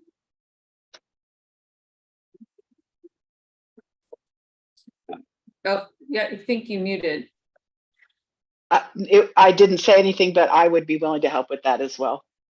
One way to get a volunteer, isn't There you it? go. All right, thought for sure I heard you. Okay, well, we'll get started with that. David, based on the experience with the RFP process for legal services, David makes it very easy for us to participate in that process. So thank you, Cynthia. We'll see what we can get done. Great. Okay, next item is executive session to discuss the IT audit findings. Yes, and so for us to go into an executive session to discuss those findings, we would need to have a member of the board make a motion to go into executive session. And this motion would need to state the reason why we're going to executive session, our authority to do so, and then how long that executive session would last. So, Yeah, I was gonna say, do you have a recommendation on time frame? yeah, I think probably it wouldn't take more than 20 minutes to talk. So I think if we went into an executive session for till maybe, 12:35. So if we went into it for 20 minutes, beginning at 12:15 and going until 12:35, I think that would be sufficient. So Thank you, David. Is there a second? Second, Yeah, We do need a purpose and justification. Oh, yeah, we do. Yeah, Say it's that. the IT audit. The purpose of, yeah, go ahead. yeah. So I've written up kind of a standard motion here. I'll go ahead and read through this, and then at the end of it, I'll just ask if a member of the board, such as David, may want to make a motion. So would a following board member want to make the following motion pursuant to KSA 75-4319? That board member would move that the board recess into executive session for 20 minutes and reconvene the open meeting at 12:35 PM. So moved. The meeting will be reconvened remotely by conference call at 1-877-278-8686, PIN number 327072, and by Zoom broadcast to the BSRB YouTube channel as directed in the notice of meetings that was sent to individuals who requested notice and is published on the board's website, ksbsrb.ks.gov. The justification for closure is to discuss matters relating to security measures that protect the information systems of an agency such as the BSRB. David Fye, Executive Director for the BSRB, and Tim Resner, the board's legal counsel, are to be included in the executive session. The subject to be discussed in the executive session is IT security for the BSRB. As a board member, willing to make that motion. Still moved. still second. Thank you. All those in favor, please say aye. Aye. Aye. Any opposed, same sign. Okay, you have instructions in your email for executive session. Yes, I sent out an email that has conference call. So Do you want me to take the phone with the, or are you just gonna disconnect? I think I'll just go ahead and mute, so that should be fine. Okay, But we will pick up at 12:35 PM. So I will go ahead and put a notice up here, but yeah, for board members, you should have received an email that had a special executive session conference call line with a participant pin to use. That's different from the main conference call line. So after we go ahead and temporarily go into executive session, go ahead and call that number. And then once we have secured everything here, we'll go ahead and start that conference call. Should we stay connected via Zoom and just join, or do we leave this meeting? You can stay here. I will just put any members who are still here back into the waiting room. So you're welcome to keep the Zoom going.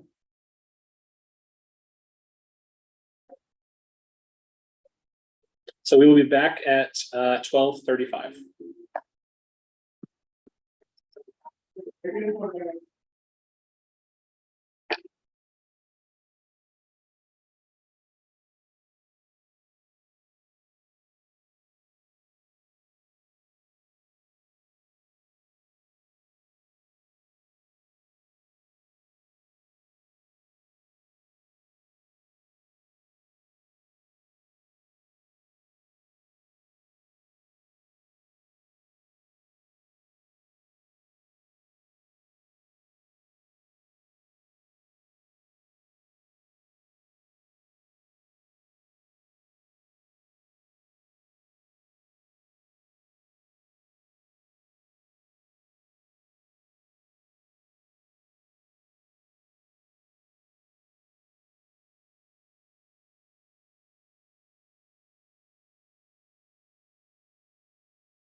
bring everybody back.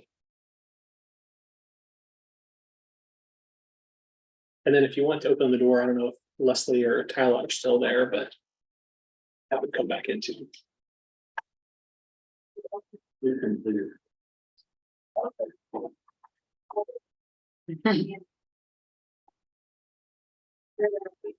Think she's gonna miss.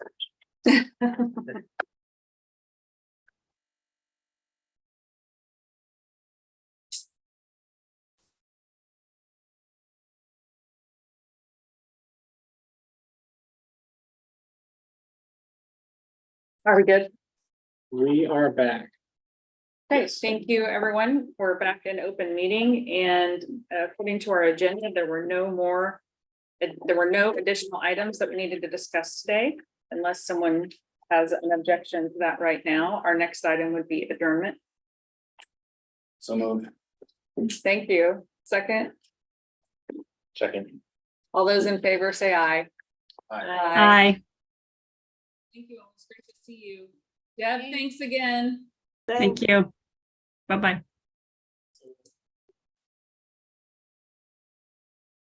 So, David, Yes. are you gonna reach out to me about this